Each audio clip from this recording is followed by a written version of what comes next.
তোমার বাবা নাই, কিন্তু এই দেশটা তোমাকে ভুলে যায়নি। আমরা যা হারাইছি তার কোনো বিনিময় হয় না, কিন্তু এই সম্মানগুলা আমাদের জন্য অনেক। আমার 2.5 বছরের একটা মেয়ে আছে, আমি ওকে বলতে পারবো যে তোমার বাবা নাই, কিন্তু এই দেশটা তোমাকে ভুলে যায়নি।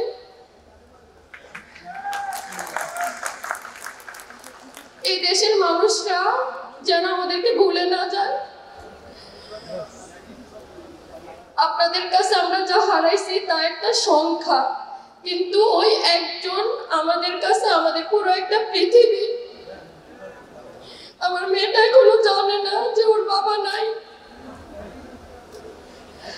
আমার এখনো সাহস হয় না এটা বলার যে বাবা কখনো আসবে না।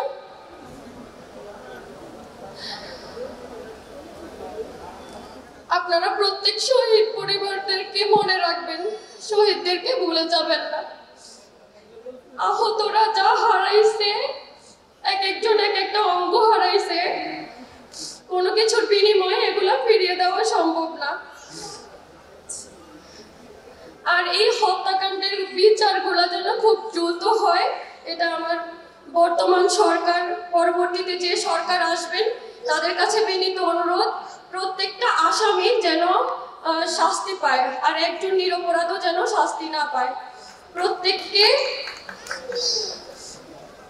এক একটা হত্যাকাণ্ড যে কি ভয়ঙ্কর হয়েছে তা তো আপনারা সবাই দেখছেন, জানেন। আমার হাজবেন্ড যেদিন মারা যান 18 জুলাই, 19 জুলাই আমি ওকে কুমিল্লা নিয়ে যাই দাফন করার জন্য।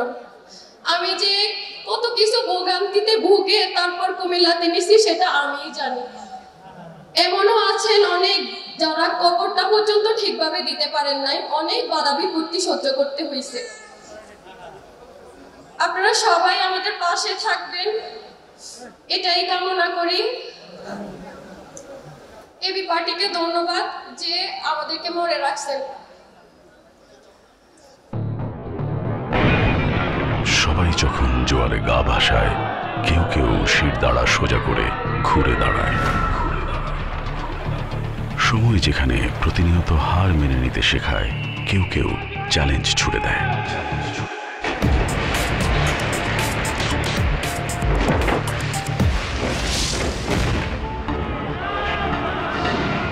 পক্ষপাতের ভিড়ে আজ থেকে কোনো পক্ষ নয়, খবর হবে নিরপেক্ষ।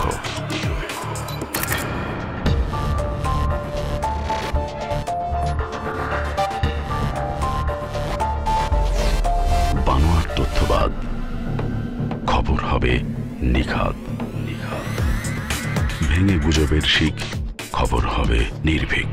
এলো মুক্ত চিন্তার স্বাধীন দৈনিক খবরের কাগজ। এখন খবর হবে নিখাত, নির্ভীক, নিরপেক্ষ।